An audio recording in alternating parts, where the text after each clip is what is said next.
So good afternoon and good morning to everybody in the UK.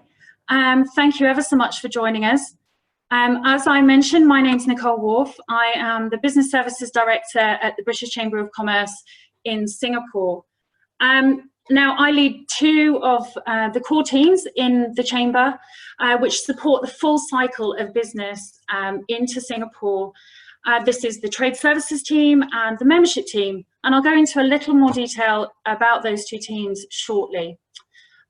This webinar aims to provide valuable insight for those companies under the broad sector of consumer goods seeking opportunities to expand into Singapore, and indeed subsequently Southeast Asia as well. So just to recap, I would like to welcome our speakers. We've got Adilson Vale from Euromonitor International. He is the Senior Sales Director for Asia Pacific and the Country Manager.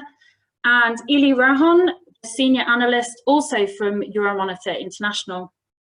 And next we have Claire Wilson, Head of Regulatory Affairs at Sleek Corporate Services, and Babita Ambekar, a partner of DWF law firm. So the timing of this webinar is extremely fortuitous, given the announcement yesterday that Singapore has retained its top spot as #1 most competitive economy in the 2020 IMD World Competitiveness Ranking. Interestingly, the ranking is based on how robust the country's international trade and investment is, along with other points such as employment and the labour market measures. So this is very reassuring and, as I say, very timely that we're running this webinar. But it's particularly reassuring for those companies who are looking to drive forward exports, as Singapore is clearly recognised as the best place to start developing your regional presence. Now, just a little bit of housekeeping. I'd like to invite you to pose any questions throughout the webinar using the Q&A function in the floating toolbar. We will receive these questions behind the scenes, and these will be addressed at the end of the session. I'd also just like to highlight that we will be recording this session, and the session will be available for you to reflect on, digest, refer back to in due course on our website. So without further ado, I will first start a little video.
So, how do we support trade and exports in Singapore? I thought it would be interesting for everybody just to understand how we operate here at the Chamber in Singapore. It's a little bit more of a deep dive, but obviously won't go on for too long. As I mentioned, there are two core teams within the Chamber in Singapore. That is the trade services and the membership.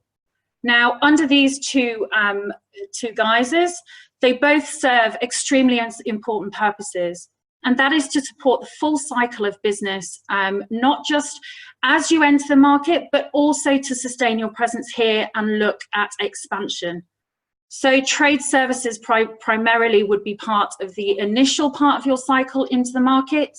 So we support you through different market entry levels and different market entry support. And we work with some key partners in doing this. We are formal delivery partners of the Department for International Trade, and I know today we've got several international trade advisors from the UK joining us, along with our colleagues at the British Chamber of Commerce Network in the UK. And then we also work with independent sources. So many organisations might reach out to us under their own guise. From this, we often encourage companies, once they are established in some way or another in Singapore, to join us as a member, because fundamentally you've found your partners, you've started importing, but it's also about how we support you in your growth and the next stage of your journey. So establishing yourself, supporting you to nurture and grow, and then subsequently expand beyond the realms of Singapore. And again, we work with some formidable partners with this. So our colleagues in the BICEA network, which stands for Britain in Southeast Asia, that's our counterparts in chambers across the Southeast Asian region. And also the British Chambers of Commerce back in the UK also support us on other expansion initiatives, and also some key corporate partners as well. So our trade services, we deliver multiple types of support. This can be advisory and consultancy. This could be business matching, or right through to targeted events. So it really, we cover all angles of support when it comes to what stage you're at in your export journey. So even if you have zero presence here, right through to whether or not you already work with a partner, but you're looking at alternatives and other means of expansion. I'm going to just mention as well the different sectors that we cover within the Chamber. So as you will see, to be fair, pretty much every sector is covered by the Chamber, and we have different specialists in different areas. Some which we are led more directly by the Department for International Trade. They're considered the HVCs. Some which are non-HVCs, where we would work in collaboration or drive that support as well. And then you may ask, well, where's our position here in Singapore? So this slide here just articulates the different sectors and industries that the Singapore government not just drive and welcome imports and other partners to work with, but also articulates how they work when it comes to aligning with their institutions and organisations here. So the Economic Development Board are highly featured here, and the EDB actually have a presence in London as well. So lastly, how do we make this happen? So after today, I'm sure you're going to have a lot to digest. There's a lot of information that we're going to be going through from our key experts, but we have everything available through our website. It's very straightforward, and you're very welcome to follow through on how on these areas, clicking through, and we can connect with you to take things forward. So without further ado, I am going to pass over to the other speaker, Adilson and Ili from Euromonitor International, who will now talk us through the trends and research areas of consumer goods in Singapore and the region. Over to you, Adilson. Good morning, everyone who is joining us from the UK, and good afternoon to the ones here in Asia.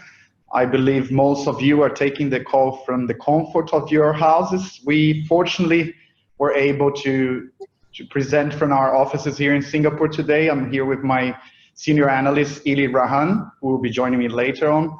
I would like to start by thanking Nicole and Safrine for organizing this great webinar and for inviting us once again to be part of such a great initiative here in Singapore.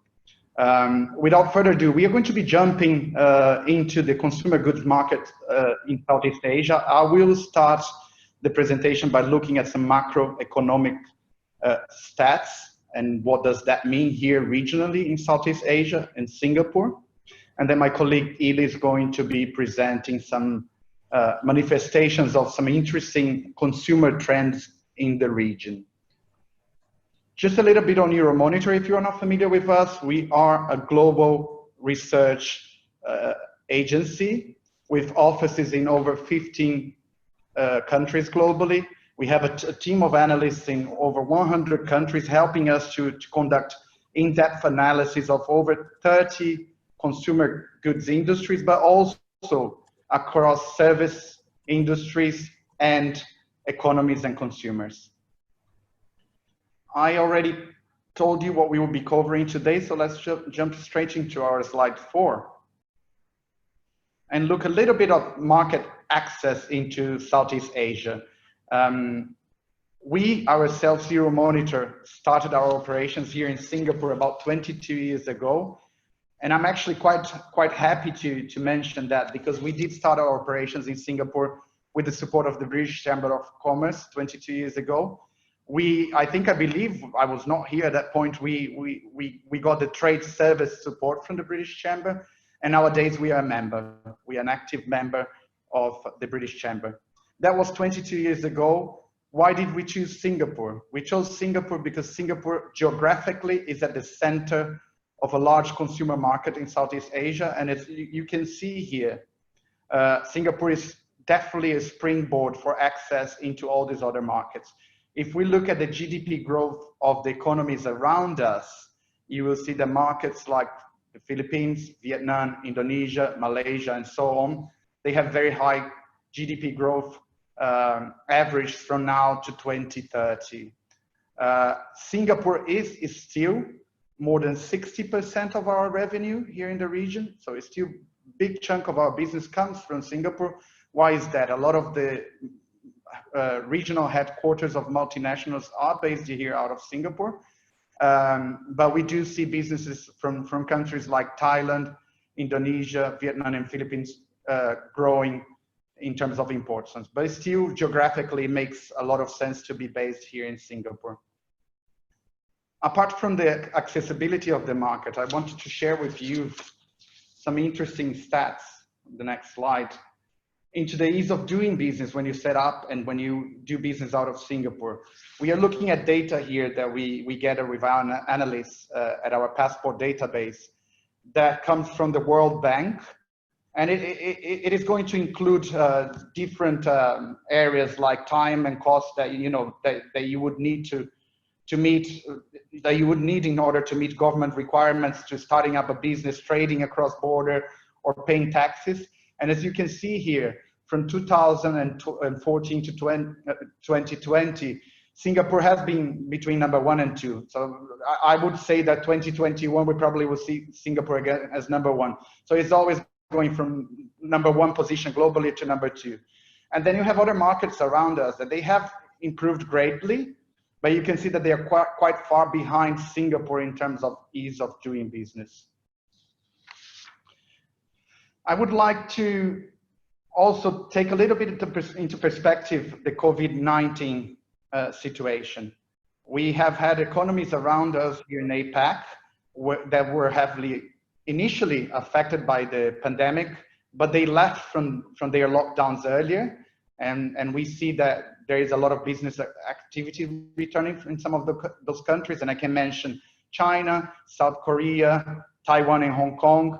Even closer to us in Southeast Asia, the likes of Vietnam, the Philippines, Malaysia, Indonesia, and Thailand have started easing their lockdowns.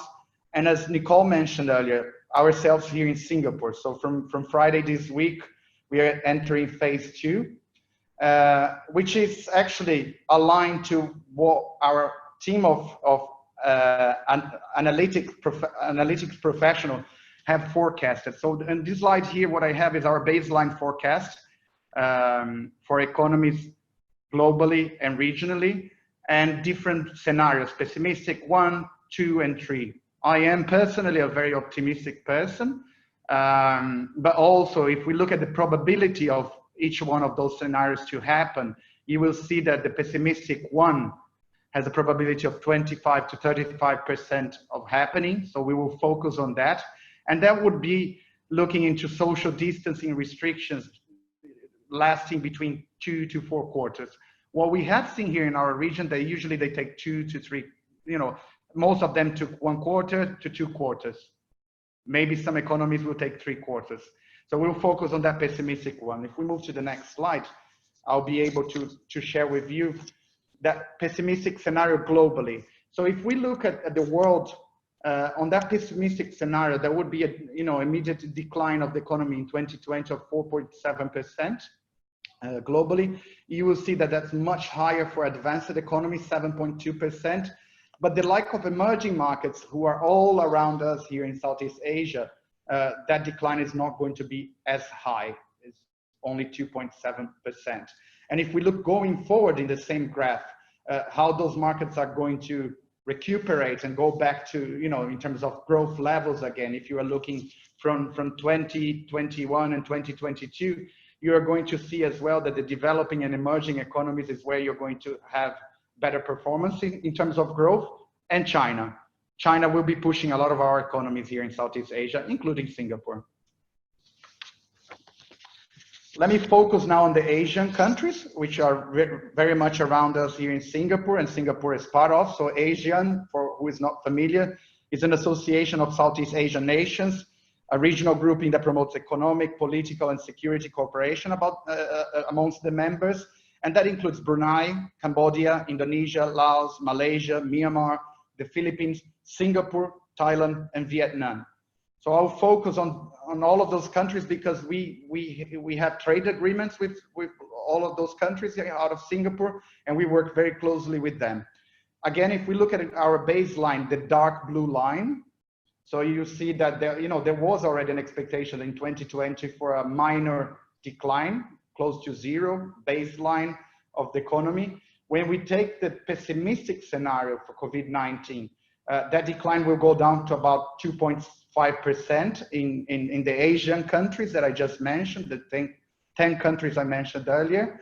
But then by 2022, they are going to be growing at a rate of 6.5% more or less. So quite a strong rebound once economies start leaving from the lockdown, and that's happening here already. And how is that going to affect the economies? So what we can also with our researchers look into forecasts by industries, by type of industry. So what we did here with our analytical team and by using some of our macro models, we took some scenario assumptions using historical data and impact from SARS and MERS, the other outbreaks we had, the impact on flights, restaurants, and hotels during lockdown, direct impact from B2C demand, and impact from weaker demand from B2B buyers across the supply chain. And we've put this graph together to show you which industries will be positively impacted and which will be neutrally impacted and which ones are going to be highly negative impacted. As you can see here, anything related to consumer goods, they will probably have a positive impact. The likes of furniture that you see there, we've heard from a lot of e-commerce partners here in Singapore that they are seeing a huge spike in the sales of furniture because people are working from home. In terms of neutral impact, you will see that if anything related to construction, mining, beverage, textile, people are not necessarily buying so much yet in terms of clothing and so on. But what is going to be highly negatively impacted are the service and big ticket industries like luxury, hotels, and entertainment services, air transports. And what does that mean for APAC? So if we look globally, you will see here, that's it might be a bit confusing, the table, but I highlighted here what I wanted to show to you today. Is the impact by industry due to COVID-19, the impact on the growth of those industries globally. But you will see here that in Asia Pac, there are some specific industries that there is a little bit of a decline. It's not going to go as strong as we expected initially, but they're still growing. The likes of food and beverage, 3.2% growth, pharmaceuticals, 5.2% growth, and healthcare, 4.1% growth. So it's still some good news there. And if we look, yeah, we can go to the next slide. And I just want to summarize this introduction here in terms of the economy to show again how important is the geographical location of Singapore. Not only looking at our own data, looking at data that has been presented by the International Monetary Fund. You will see here in quite an interesting graph, you know, in terms of color coding, all the economies that are going to be heavily impacted in red there. But then you have the economies that they are not so heavily impacting in blue or light blue.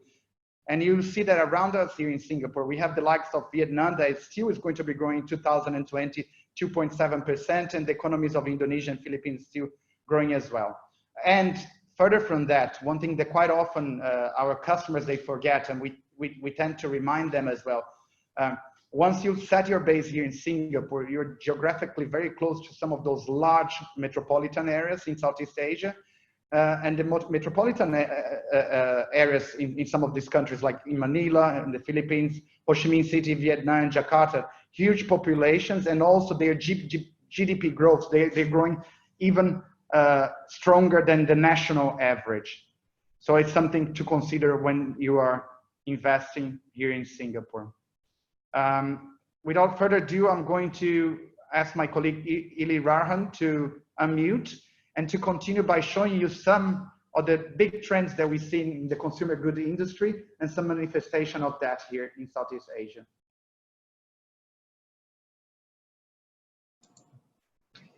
Thank you, Jolson. Thanks. Hi, good morning and good afternoon, everyone. I hope you're well, depending on where you are in the world. Thank you again to Jolson for covering the macroeconomic context of Southeast Asia. That's actually the perfect segue for my part, where I will share the most important consumer trends in the region. And I will also talk about several industries that are performing strongly. So if we were to look at, so despite current economic conditions born out of the pandemic, disposable income per household in the 6 key Southeast Asian markets have been growing and will continue to grow in the future. So I've compared here Malaysia and Singapore's disposable income levels with the UK because of their similar levels of development. And Singapore ranks the highest of all the markets and is even ahead of the United Kingdom. And this means that demand for discretionary goods and services and luxury will be present in the future. On the next graph, Indonesia and Philippines are expected to have the highest median disposable income per household out of the emerging markets here. And this is mainly due to an expanding base of middle-income consumers that will lift their discretionary spending capacity. So in the case of Indonesia and Philippines, their income will more than double from 2015 to 2030. As you can see also, there's a huge disparity in the disposable incomes in Southeast Asia. So this highlights the vast differences in purchasing power between these markets. And so the point I'm highlighting here is that Southeast Asian consumers are very price sensitive. They will be even more price sensitive during the pandemic, and this trait is very intrinsic to their purchasing habits. Looking at a cross-industry comparison, in Southeast Asia, packaged food, apparel and footwear, and consumer electronics are the largest industries in 2019. So combined together, these industries are expected to generate $80 billion in the next 4 years, from 2019 to 2024. However, it is home care, tissue and hygiene, and consumer health that will perform the strongest in CAGR terms in the same time period. And this is in line with some of what Jolson has presented earlier, that the pandemic has altered the purchasing habits as they spend more on essentials and less on discretionary items. So the shift towards purchasing essential goods is very evident when we ran a survey asking respondents from over 18 industries on how COVID will impact consumer shopping and spending behaviors in the short and long term. So what's immediately striking about the results is that online shopping will expect to be a permanent change, followed by an increase in buying more health and wellness related products. So it's very obvious that when COVID-19 forced many markets in the region to go into lockdown, for the consumers, there was a very profound shift in how they defined and adapted to their daily routines. Okay, so that's Southeast Asia in context, and I think the survey is a very good jumping point to the consumer trends in the market. Now, the first is healthy living. And Southeast Asians are actually increasingly recognizing the importance of healthy eating habits and physical health, but this awareness is challenged by less than healthy food choices that are increasingly abundant, and the demand for indulgent foods is definitely there. We are a region that loves food, and we can see that across all markets in Southeast Asia, obesity rates in 2019 and 2030 are growing because of more sedentary lifestyles, urbanization, rising incomes, and the cheaper, quicker access to foods that tend to be rich in sugar and fat. Now, in markets like Malaysia and Thailand, that has a relatively high proportion of obese and overweight population, the desire to lead healthier lifestyles is becoming more evident recently in light of government campaigns to bring those rates down. So besides lifestyle and diet choices, it's also the availability of healthier foods and their higher price points that is a slow factor inhibits healthy living trend in the region. And according to our 2020 Health and Nutrition Survey, Southeast Asians are on the lookout for food and drinks that is free from preservatives, is all natural, and is good for heart health. So they listed this as their topmost concerns. And as a result, packaged food reformulated with healthier ingredients is definitely on the rise in the region. And these ingredients are tailored very closely to the taste preferences and eating habits of Southeast Asians. So for example, in Malaysia, coconut milk, or as we call it in Malay, santan, it's a key ingredient in Malay cuisine, but its high fat content means that too much consumption is definitely not healthy in the long run. And in fact, a recent study by Ministry of Health in Singapore found that the largest ethnic group in Malaysia, so Malays, they face the highest risk of high cholesterol levels because of their dietary and lifestyle factors. And so Ayam brand released a version that is 70% less fat than the regular version without compromising on the taste.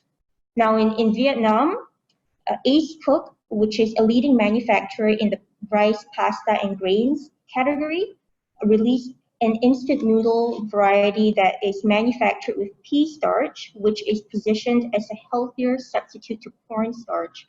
Now, Vietnam has a relatively younger population compared to the rest of Southeast Asia, and their growing disposable incomes and rising health consciousness, especially in the amongst the urban Vietnamese, generates a healthy demand for healthier food and food ingredients. So the key takeaway here is that healthy living was already on the rise in Southeast Asia, and with COVID forcing many to remain at home and to make home-cooked meals more often, they're becoming more aware of their dietary and lifestyle choices. So the sustained demand for food that is affordable, nutritional, and complementary to their palates is definitely projected to grow in the future. The next trend is sustainability.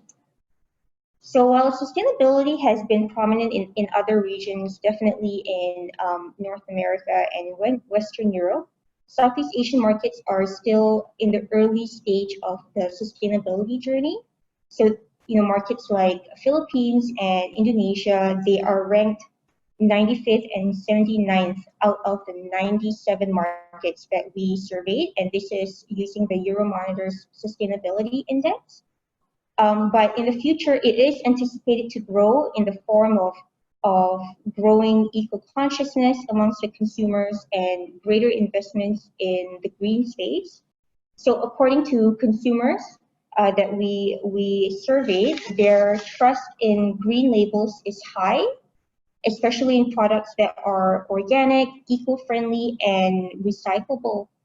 But I'm sure we've read some of the news that when the pandemic hit the region, there was a little bit of a slowdown in that sustainability front. So, for example, restaurants suspended their bring your own container schemes, resulting in a spike of plastic usage. But nonetheless, it has revealed the vulnerabilities of our food systems and consumption patterns, and that's really pushed the sustainability conversation to the forefront in the region.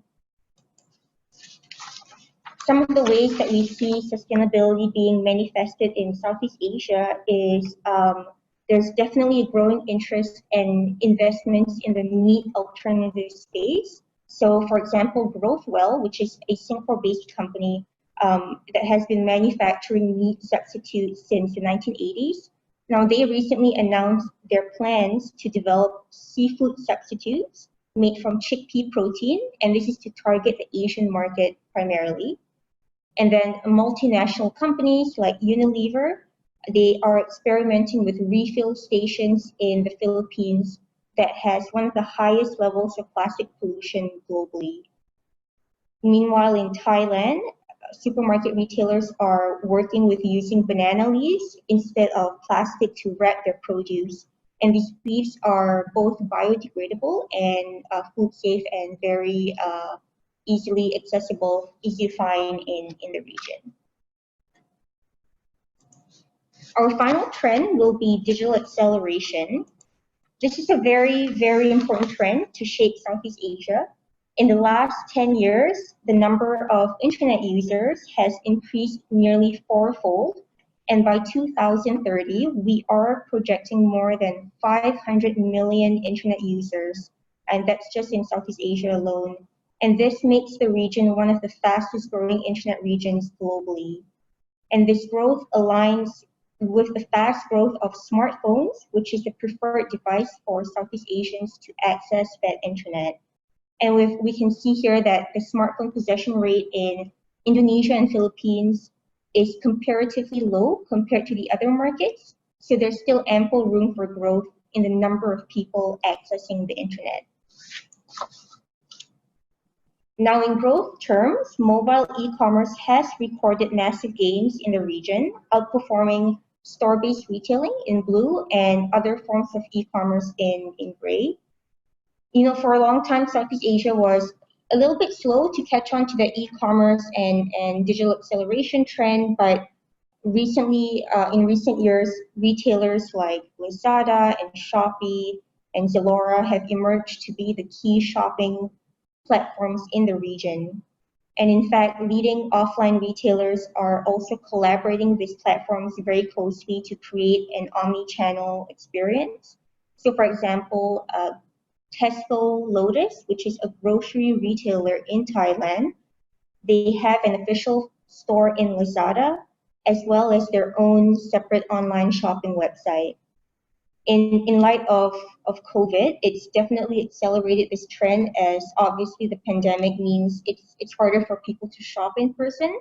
So many brands and retailers, we observed that they very quickly tapped into that e-commerce space to digitally connect with their consumer base.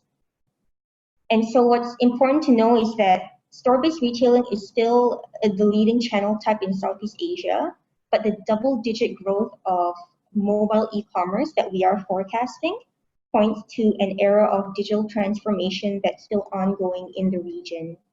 So it's important to note that these figures were made before COVID-19 impacted the region, and we're actively working on revising those figures, but we are anticipating an even higher spike from 2020 onwards, definitely. Now, digital acceleration is primarily converging in the form of super apps. So these are apps that offer a wide range of services like booking a cab, food, parcels, grocery delivery, and banking services. And that all-in-one ecosystem is really about offering convenience to consumers to get stuff done in one app and offering businesses a chance to tap into that digital ecosystem. There's also a growing focus on mobile digital payments and financial services on these apps. And this is to reach out to the large number of unbanked consumers in the region. So the apps give them a way to purchase items without, even if they're not able to get a credit card. One example is Gojek, which is a very large, some call it the unicorn app in Indonesia that offers micro lending and insurance services to low-income consumers in Indonesia. But overall, the massive success of these apps is really due to their very, very hyper-local strategies that meet very specific characteristics of each market. So going back again to the Gojek example, it started off as a ride-hailing app using the motorcycle instead of cars just to beat the really heavy traffic congestion in Indonesia.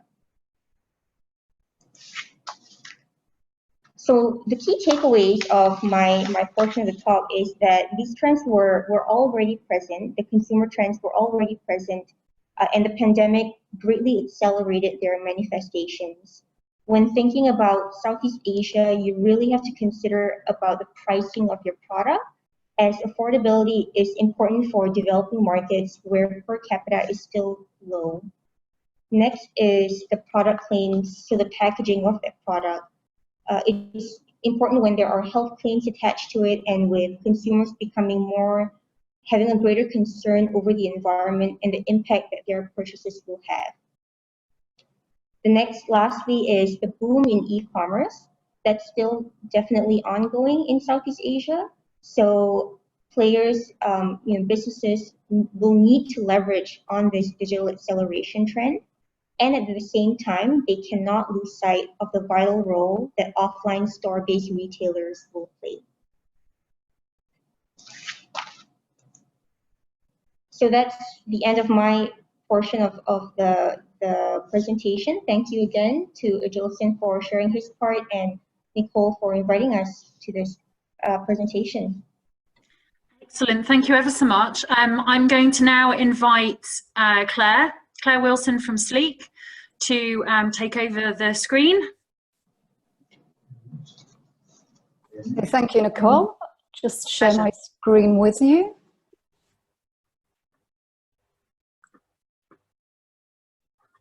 Okay, so good morning to the UK and good afternoon to Singapore.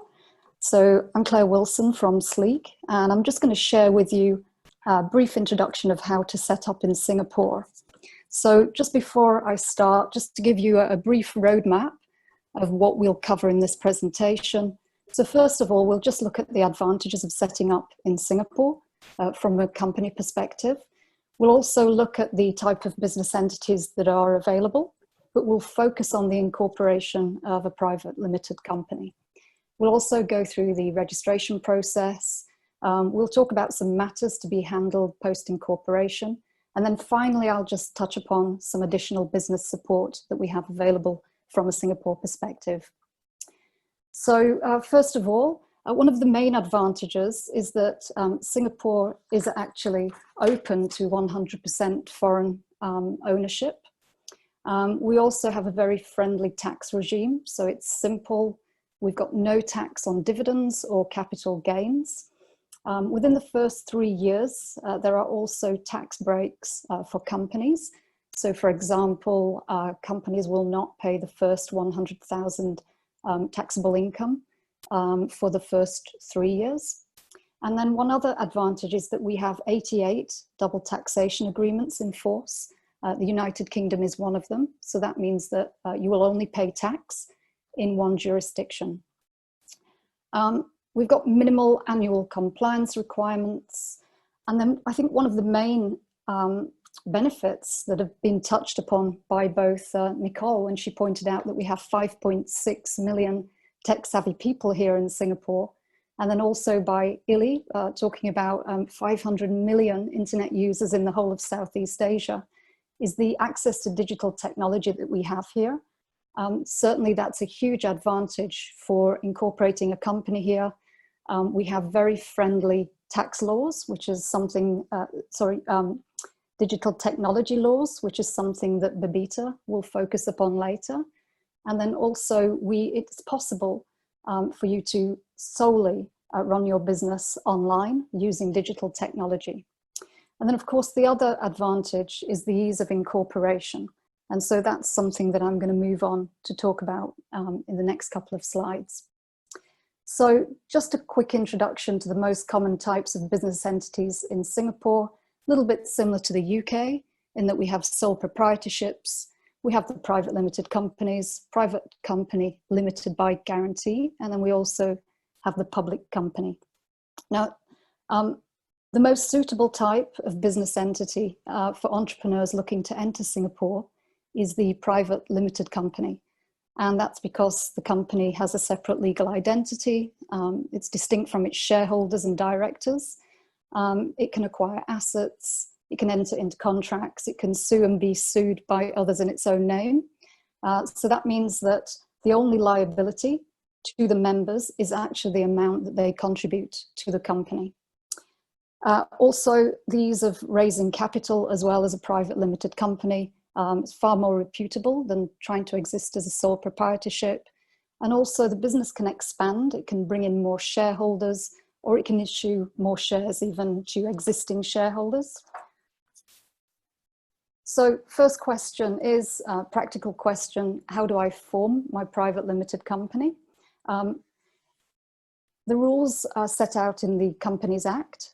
It's a quite simple rules that are set out. So probably one of the most onerous rule is that you need a local director in Singapore. So the local director must be resident here in Singapore. To satisfy this rule, corporate service providers do offer a nominee director service so that you can employ a person as a non-executive director. Shareholders, again, similar to the UK, between 1 and 50, they can either be individuals or they can be corporate bodies. You just need 1 minimum ordinary share, and share capital is a minimum of 1 Singapore dollar. So that's paid up capital. You need to appoint a company secretary within 6 months from your date of incorporation, but you probably want to do this from the start because foreign companies, they need to engage the services of a corporate service provider to actually carry out the registration of the company. So I'll talk about that in a moment when I go through registration, which can be carried out online at ACRA. Now, ACRA is an acronym that you'll become very familiar with in Singapore. If you come over to Singapore, it's the regulatory authority that is actually responsible for the registration of companies and also for the corporate business running forward and any further filings. So moving on to the next slide, what do I need to incorporate? The key thing about company names is to actually take your time in thinking of your company name. There's a few considerations to take into account. First of all, ensure that your name is not similar to any other name that exists in Singapore. Also, your name would be refused by ACRA if it contains any vulgar words or references. And also the word Singapore is not allowed. It's actually reserved for the Singapore government. Now, the other factors to take into account as well, which could slow down your incorporation process, is if you use a word which could apply to a regulated service. So for example, if you use the word law within your company name, this means that your application would be referred to the Ministry of Law for further review. So again, if you're wanting to incorporate quickly and smoothly, it's worth bearing these things in mind. You'll need a local registered address. This is a place where your official post can be sent. So again, the corporate service provider could offer this service for you. And some of them also offer a scanning service where your mail can be scanned and digitally uploaded onto a platform. So that's ideal if you're operating from overseas as well. Also need to identify the main business activity. So you're permitted 2 business activities. And again, your corporate service provider can help you to do this. You'll need to think about your capital structure.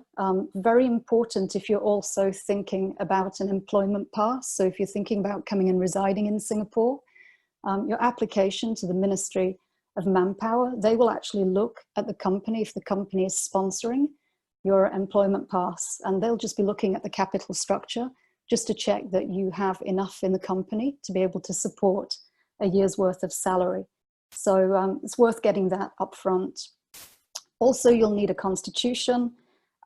We do have a model constitution, which is available here in Singapore under the model constitution regulations. Again, your corporate service provider can help you just to tailor that, and that is fully compliant with the Companies Act as well. And then finally, you'll need to appoint a corporate services provider. They're also known as a registered filing agent because these bodies need to be approved by ACRA so that they can file not only the incorporation, but any further transactions on behalf of the company.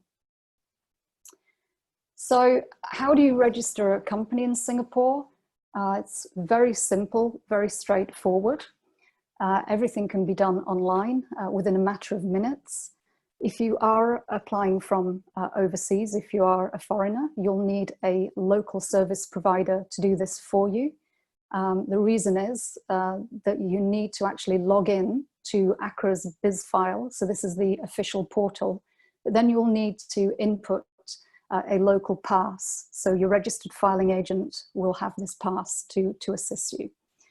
So the first thing that you'll need to do is reserve your company name. As you can see here, we've got 15 Singapore dollars to do that. So just to give you a little bit of conversion into UK sterling, that's around £8.50-ish at the current exchange rate. Now you can, if you wish, if the company name is very important to you, you can reserve your company name first, and it's going to be valid for 120 days. And then later you can continue with the incorporation. For example, if you need to raise any capital. Otherwise, you can proceed straight ahead and you can complete an online registration form. You just need to provide the details of the directors and shareholders. Also, you'll need to enter the identification details and the contact details. So that's both the address and the contact number. And then any KYC, so know your customer, compliance requirements, they will be carried out by your corporate services provider beforehand, before the incorporation application is made. And then the final step is to obtain the consent and the directors and shareholders and the company secretary for them to be appointed. So how will the company be identified? It's referred to as a UEN. So this is a unique entity number. So you can see here, this is a certificate confirming incorporation of the company, which you'll get once incorporation is complete. And then for further identification of the number around Singapore, you'll just need to refer to this UEN. As you can see, digital signature is entered here. So again, all of these processes can be maintained by a digital application. Okay, so after you've incorporated, then what information is available to the public? Here is all of the information available. So again, very similar to the UK. We've got just a general information section. So on here, you'll see the company name, the company type. So for example, private limited company. You'll also have the incorporation date. You'll have the status of the company. Is it live or dormant or dissolved? And then you'll also have the principal activities. So these are the activities that you identified in your application. There's two principal activities that are generally allowed. Also, you'll have information relating to the issued and paid up share capital, details of the ordinary and preference shares and the shareholders, and also the shareholders' details. You'll have the registered office address, details of the AGM, when the last AGM was held, and also details of the annual return, full details of the officers also, so names, address, this is home address, and then also the shareholders' details, same again, name, address, contact number. And this is just a sample of the form which can be downloaded, which is called a BIS file. So this is the public profile form. So there are actually 3 sheets in here with the details, and this is available to the public to download for a very small fee.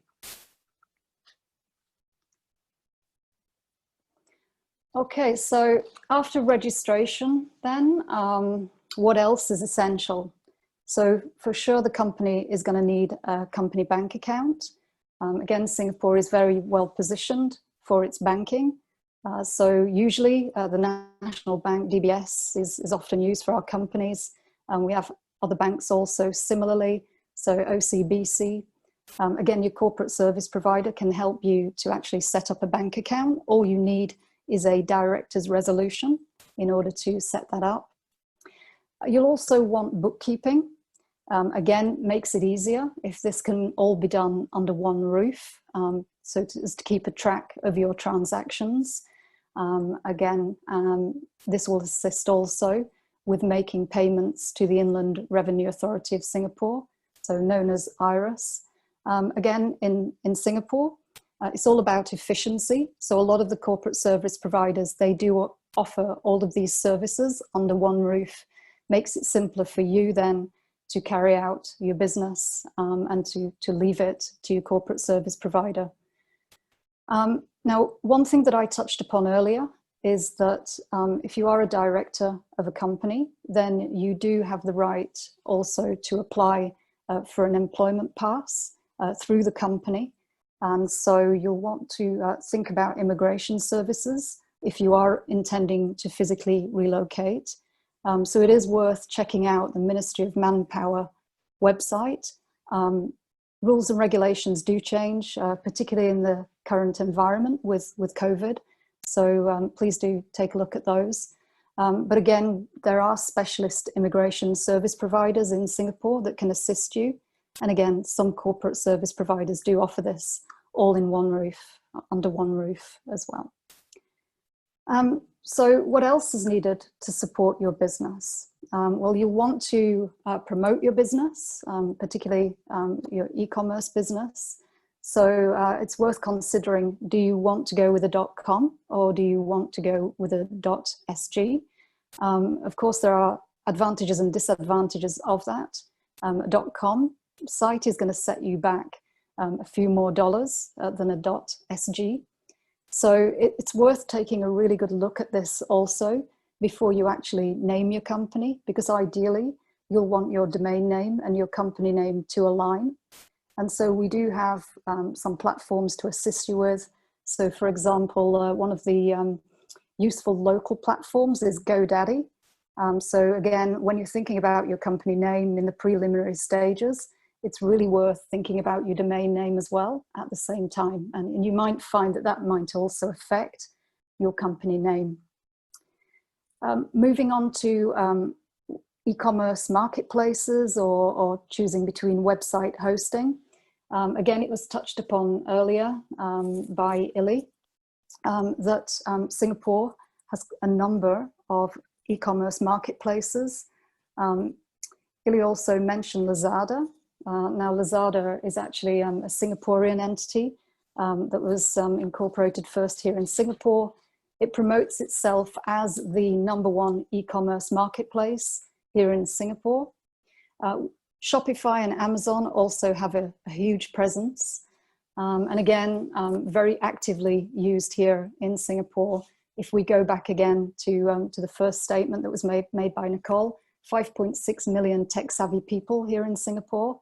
who are very used to ordering everything basically online.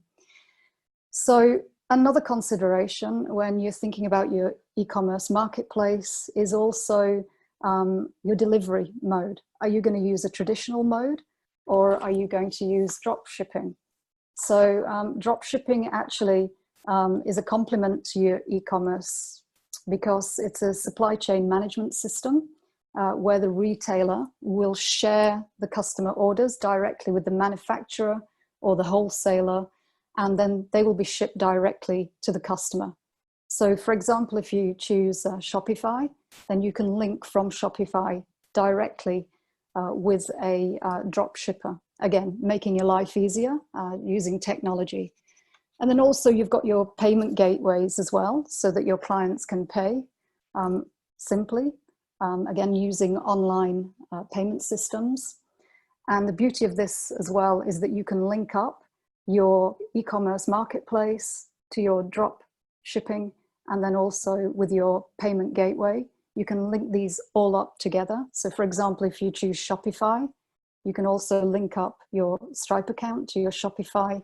And then also these platforms can also be linked to your a bookkeeping solution. So for example, Xero is a bookkeeping solution which can actually, again, keep a track of the transactions, again, making your life much more simple and allowing you to focus on your business. So at that point, I'll just say thank you very much for the invitation to Nicole, and also thank you very much for listening. And I'll hand over now to Babita. That's fabulous, thank you. Just before Babita jumps on, I'm just going to invite anybody and remind you that if you'd like to pose any questions to any of the speakers, please feel free to do so via the Q&A area section within the floating toolbar, and we'd be happy to cover those at the end. Babita, I'll hand over to yourself. Thank you, thanks Nicole, and thanks to my fellow panelists. I've really enjoyed your sessions as well. So at the leg end, I would like to kind of share a few insights into the legal and regulatory perspectives if you are considering market entry in Singapore or the region. So firstly, an overview of what I want to cover. I'll be looking at the import-export of consumer goods and what needs to be done in order to arrange that. Broader regulatory considerations. The e-commerce ecosystem and the retail lifecycle more broadly. I know that's been covered by some of our speakers already as well, but this is kind of more of a legal flavour. And then finally, intellectual property, personal data, and privacy. So if I could have the next slide. Great. Okay. So firstly, import-export of consumer goods. Right, now import-export of goods in Singapore is generally regulated under a few pieces of legislation, namely the Customs Act, the Regulation of Import and Exports Act, and the Strategic Goods Control Act. Now, depending on the type of goods, there might be other laws and regulations that apply. For example, we've talked about food products. So the import of food products is subject to regulation by the Singapore Food Agency as well. Now, the import of medical products might require a permit from the Health Sciences Authority.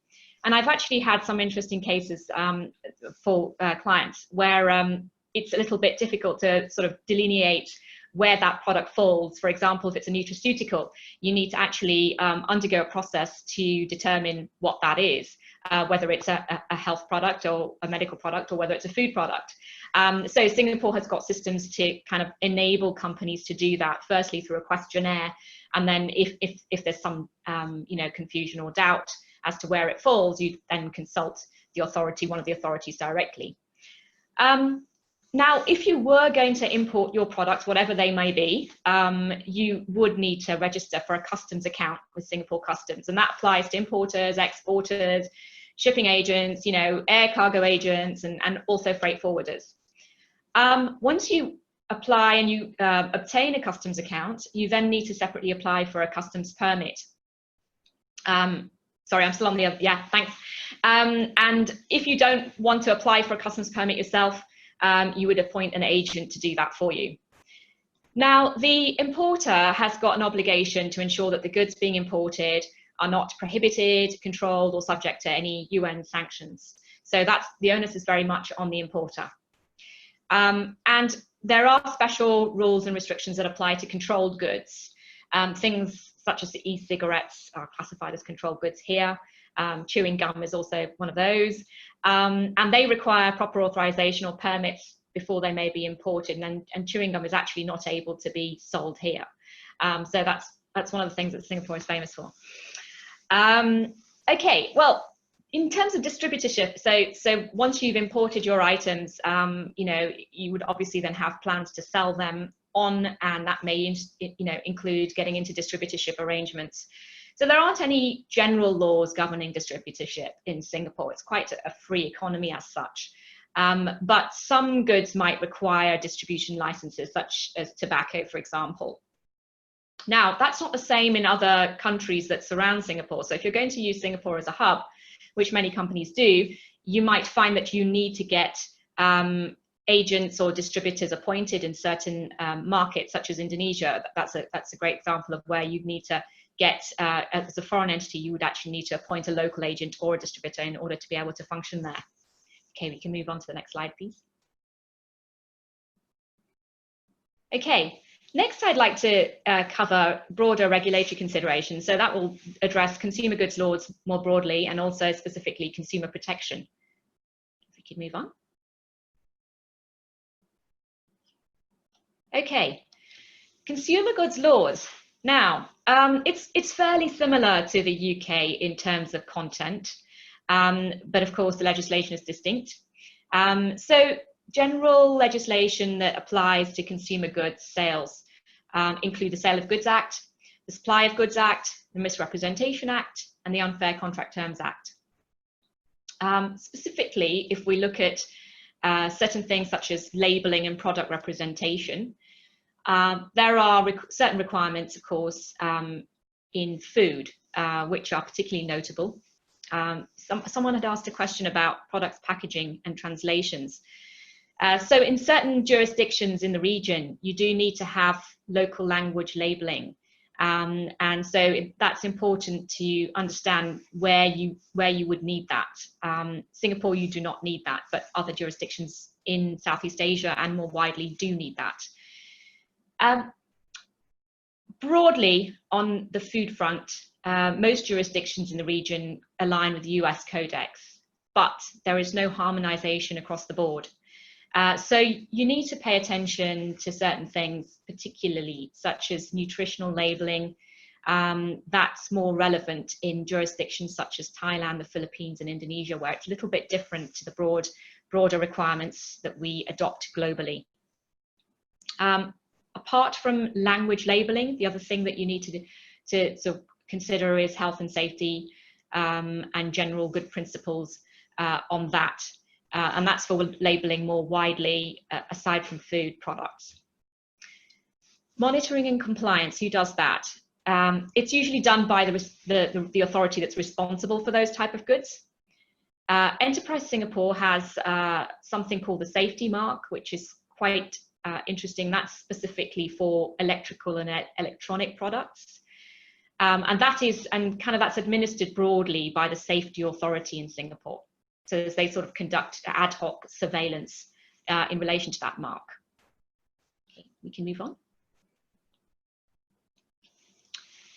Consumer protection. Right, now, the principal law governing consumer protection is the Consumer Protection Fair Trading Act.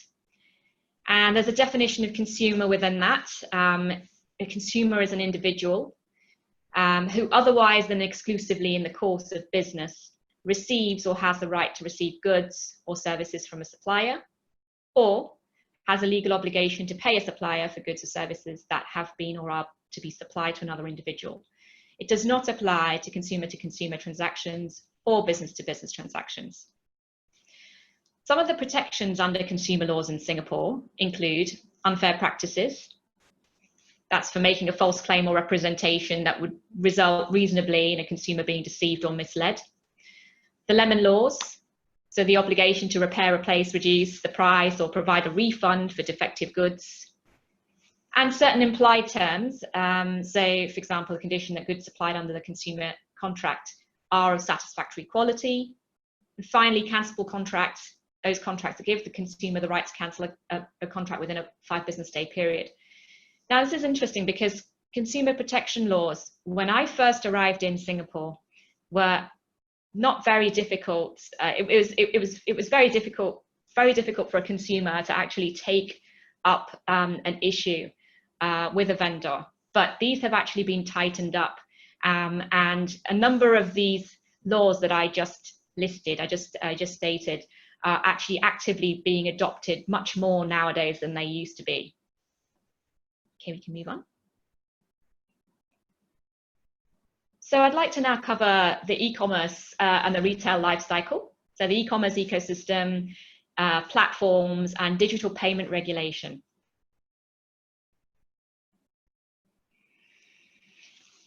So e-commerce, now this is the real flavor, of our current times, because as some of my fellow panelists have shared, sorry, we can stay on the previous slide.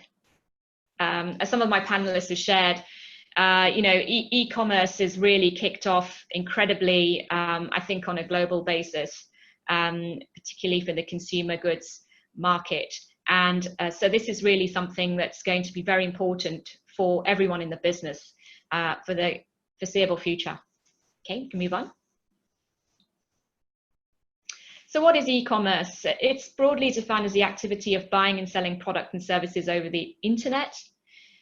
It also covers activities that support those online transactions, such as platform providers, payment services providers, logistics and warehousing functions. So depending on the specific role that your business plays within the e-commerce ecosystem, different regulations and licensing requirements will apply. So it's important to identify what your role is within the ecosystem. So, for example, are you a website owner? Are you an e-tailer? Are you a distributor? Are you an ancillary service provider, such as a payment solutions provider? So we need to consider this. And also, what's your model? Is it, are you just an e-commerce website owner or an aggregator? Are you a B2C business? Are you a B2B business or a C2C business? So you need to consider all those things. And that will in turn, of course, impact how consumer protection laws will apply to you, and also considerations as to IP infringement and other issues. Okay, we can move on. So content made available online is subject to regulation in Singapore by the IMDA. And e-commerce platforms are regulated as internet content providers under the broadcasting notification. Now, this prohibits the broadcast of materials that are considered objectionable on the grounds of morality, public order, public interest, and security, or where they're otherwise prohibited. And there's quite close regulation of this in Singapore. There are other areas of potential liability as well. So they include sort of broad regulatory liability, use of third-party content without obtaining the necessary IP rights, defamation, or the publishing of obscene content. So it's important to, optimize your online terms and conditions in the context of the end consumer that you're dealing with, and what your relationships with the business partners are, so that you can comply with those regulatory obligations.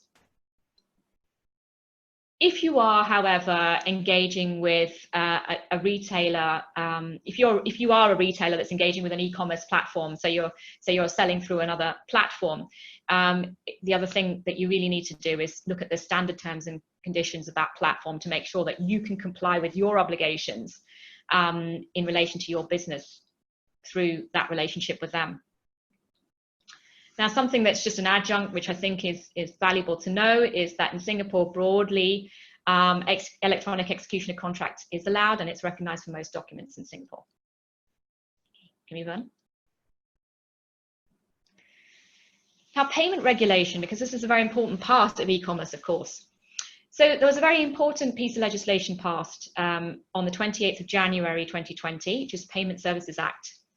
And this is intended to enhance the regulatory framework for payment services, strengthen consumer protection, and promote confidence in the use of digital payments. Now, there are a wide range of activities that are covered by the Payment Services Act. And they include account issuance, where that's where you operate a payment account, like an e-wallet or a non-bank issued credit card. Domestic money transfer, which includes payment gateway services or payment kiosk services. Cross-border money transfer as well. Merchant acquisition, where you're providing services, where you're contracting with a merchant to accept and process payment transactions, which result in a transfer of money to the merchant. Or e-money issuance, services that allow for the issuance of e-money in Singapore so that users can pay merchants or transfer e-money to other individuals. So like even store value cards are classified under this. So depending on what your service offerings are, it could be that you're providing one or more payment services under the Payment Services Act. And just to give an example, a company such as Lazada has recently notified the monetary authority here that they're engaging in account issuance, domestic money transfer, and merchant acquisition services. So that's very important to understand. Can we move on? Finally, just to share a little bit about IP, personal data, and privacy issues. We can move to the next one. As many people know, Singapore is generally a favourable jurisdiction for IP holding companies. There are tax concessions that provide a significant advantage to having Singapore as a hub, because Singapore really actively is trying to attract companies to host their IP here. So there are tax concessions available for royalties earned in Singapore, and they're favourable versus the corporate tax rate. There are also qualifying expenditures that can be incurred by companies to license IP rights for use in their trade, and they are allowable as tax deduction under the Income Tax Act for up to 100% of that expense. Singapore is also a member of all the major IP treaties, including the WIPO, the Madrid System, Paris Convention, the Hague Agreement on Industrial Designs, Berne Convention, the protection of literary and artistic works. So it's actually a very transparent and easy jurisdiction to do business from. The rate of withholding tax on royalties paid to a Singapore resident company is also lower with certain treaty countries, such as Malaysia. It's 8% versus the non-treaty rate of 10%. The UK, it's 8% versus the non-treaty rate of 20%. And South Korea, for example, it's 10% versus the typical rate of 20%. The other thing is IP infringement issues. If you do have an issue with someone who is infringing your IP, Singapore is a great place for dispute resolution, and disputes can be resolved relatively swiftly and with relative cost efficiency from here. And then we can move on. This is my final slide. So just a little bit about personal data and privacy issues. So broadly, the GDPR applies, which you will all be comfortable with and know and familiar with, applies a higher standard to personal data protection than local laws. But the Singapore PDPA is materially similar on a number of points. So personal data is defined in the PDPA to mean data, whether true or not, about an individual who can be identified from that data, or that data plus other information to which the organisation has access. Now, something that's a little bit unique in Singapore is the concept of NRICs. These are identification numbers that are issued to everyone who's here. And there were some recent changes to the privacy legislation in that there are now restrictions on the collection, use and disclosure of NRIC numbers as well. So that's something that's quite unique, and companies need to take that into account. What's the position with respect to cross-border data transfers? Okay, so for cross-border data transfers, similar to the GDPR, you need to kind of apply principles in your data transfer that would enable, as far as possible, the same level of protection that is afforded to those individuals under the PDPA, if you're dealing with a Singapore individual. But more broadly, if you're dealing with individuals from other jurisdictions, you'd need to consider the laws of the jurisdictions where that data subject is from, as well as local data protection laws. And if you're transferring to another party, broadly, you would need to enter into some sort of engagement that would ensure that they are bound by legal enforceable obligations to provide the same standard that is comparable to the protection that the data subject should be subject to. And that's about it for me. Just to say a few things about DWF. We are a global legal business. We're a top 20 UK firm, and we're listed on London Stock Exchange. We are in a number of countries globally. So you can go to the next slide, which just gives you our global footprint. And Singapore is one of them. We manage Asia from Singapore. I've been in Asia for about 20 years. I've worked out of most of the jurisdictions here, and I regularly handle legal assignments across the region for companies that are setting themselves up in Singapore and expanding with Singapore as a hub. So thank you very much.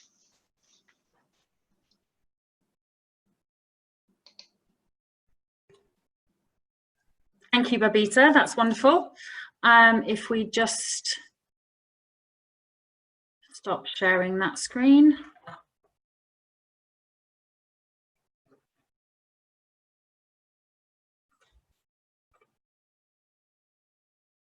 Safreen?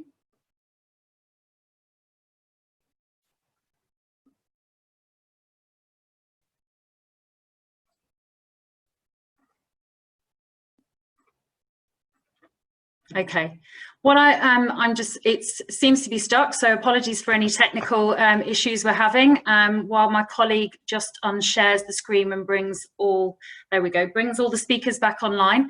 Thank you ever so much. It's been absolutely brilliant. I think it's safe to say we've thoroughly covered every angle of the opportunities, trends, and setting up here all the things we need to consider. Now, we have had a few questions, which is wonderful. I am going to just, one of the questions was actually about luxury goods, which I'm going to put over to Adilson, because I noticed on your data that luxury goods, there was a decline in the data that's been provided, but similarly in Singapore, for example, there is clearly disposable income, and Southeast Asia and the ASEAN region is well known for enjoying its luxury goods and appreciating high quality products, which we've really seen over the years. You know, a lot of really quality producers from the UK have managed to bring over their products. So would you be able to just give your perspective on where you think that's going to evolve as time goes on for the luxury goods industry? Thank you for the question. Thank you, Nicole. First of all, I would like to thank everyone, all the panelists who presented. Quite interesting. We did cover, I think, pretty much everything. If anyone is planning to set up here in Singapore. It's a very interesting question. Luxury is still extremely important for Asia Pac. Disposable income, as my colleague Ili presented in her first slide, is quite high in markets like Singapore and Malaysia here in Southeast Asia. Close to us, we have markets like Hong Kong and China. So it is going to be an important area. It's an area that will continue to grow going forward. There will be the heaviest impact from COVID-19 within 2020.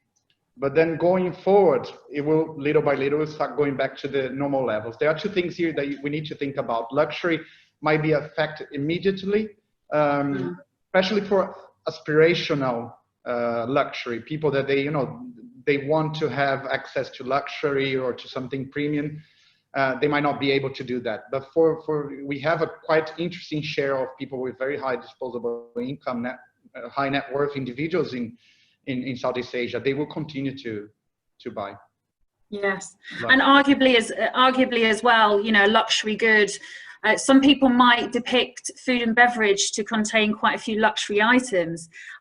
So, you know, equally, you know, food is one of the areas that's been lifted and sustained as far as investment is concerned. So, is there anything specifically that alcohol products, for example, luxury alcohol products? Is there anything that you've seen as a distinct change, or do you see that area continuing to grow? It's interesting. I think I saw some initial data, and I might need Ili to help me on in terms of luxury. I think the areas within luxury most affected initially were automotive and anything related to travel. These were the two main areas: travel and automotive. Again, people will start trading up and trading down. You know, if they cannot spend on automotive or on travel, they might, you know, they will have to trade down on that, and they might trade up in areas, as you mentioned, as beverage, you know, liquor, or food, because they will have disposable income that they didn't use for the likes of automotive or travel that they can use in other categories within luxury goods. Sure.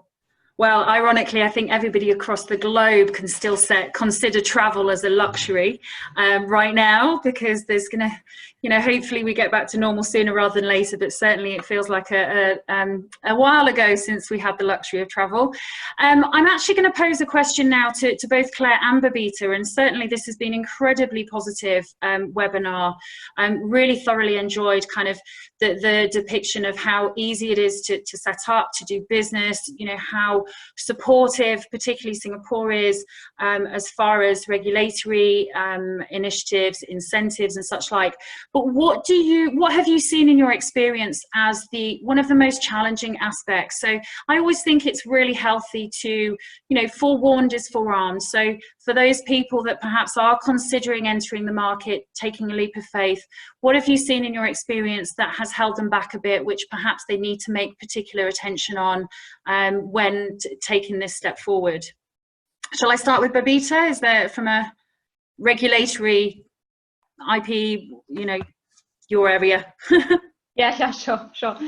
Well, actually, I would say I didn't have time to cover a whole lot of stuff that would be relevant to people entering Singapore or the region. But one of the challenges, particularly in the wake of COVID, I think, is the management of employees. And, you know, work and actually having employment passes, and Claire can share a little bit more on this. But, you know, we have encountered situations where clients have had people that are stuck abroad, unable to get back into Singapore. All the applications for employment passes are delayed indefinitely. I mean, now hopefully they will kind of resume. But that's something to actually, aside from COVID, that's something that's something that needs to be considered on an ongoing basis. Is what's your employee footprint going to be, and what terms are they going to be engaged under here? Because there is that process required to actually have you know, foreign employees on a form of work visa here, and they're always going to be subject to that. So maybe Claire, you can share a little bit more about that. Thank you, Babita. That's a really nice introduction, because that was going to be my challenge. I briefly touched upon it earlier, maybe just a hint. But again, just sharing experience, particularly over the COVID period. I think for some of the entrepreneurs, it's managing their own expectations. You know, we have had a wonderfully positive webinar, because there are so many positive things about Singapore. And I have to say, from myself, from my experience is the UK and Hong Kong. And I came to Singapore here at the start of the year. And I'm a huge fan of Singapore. And I'm a huge fan of how things are done here. But over the past couple of months, I would say that certainly employment passes, they have become a little bit unknown. So I think this can be very frustrating from some entrepreneurs who just, you know, they have their business idea, they have everything ready to go. They want to get here on the ground, start meeting people, networking. But as Babita mentioned, there's just some uncertainty at the moment with regards to, first of all, the availability of employment passes. You know, we have had some messages from Ministry of Manpower saying, please do not issue any employment passes, please do not bring over any workers. However, from a running perspective, we do offer this service. We do offer immigration services, and business is good. Sure. So we are still issuing employment passes. Yeah. But I think it's just, yeah, sorry, Nicole. I think it's just about managing expectations. That's my final point. Yeah, and I think that's a really fair call, and that's not taking away anything about the future prospects and you know the hope, obviously, but also, you know, the light at the end of the tunnel, which doesn't seem to be that far away in many respects. We are, as many people have mentioned, we are going into phase 2 on Friday, which does mean that physical retail is opening, F&B outlets are opening here in Singapore. So yes, absolutely. Let's hope that we're starting to see this trickle through. There was one other question which actually posed a question about the benefits of a consolidator e-commerce platform. So you know, the likes of Lazada versus setting up your own entity. I'm going to actually take this one for a minute, because I think collectively it's important to recognize that it is quite product and brand specific. It can be very much dependent on what you're looking to bring into market. That's again the case really when it comes to regulation, expectations, packaging and such like that Babita touched on. So that's actually a bit of a cue for me also to highlight that through the trade services team, this is precisely the kind of partners that we work with and their specialist expertise, as well as the kind of consultancy that we can provide you. So I'm very aware of time. It is nearly 5:30. I'd just like to say a huge thank you to Agilson, to Ili, to Claire, Babita, so Euromonitor, Sleek and DWF. It's been an absolute pleasure. I've really thoroughly enjoyed this, and I hope all our attendees have as well. For our attendees, I'd like to highlight that, well, firstly, thank you for joining. Also, you are able to download all the amazingly insightful data that Euromonitor have shared with us today. That's available in your chat function right now. I'm sure we'll be able to share the link afterwards as well for people to access. We will also be sending on, straight after this, some feedback forms. So we would really ask you to just spend a little time to fill that out for us. We are delivering several trade-driven webinars over the coming 6 months. We're planning those at the moment. So your feedback is greatly appreciated. And thank you very much. I wish everybody a wonderful rest of the week. Again, thank you for the speakers, and thank you everybody for joining us. Have a good day. Thank you. Bye-bye. Thank you.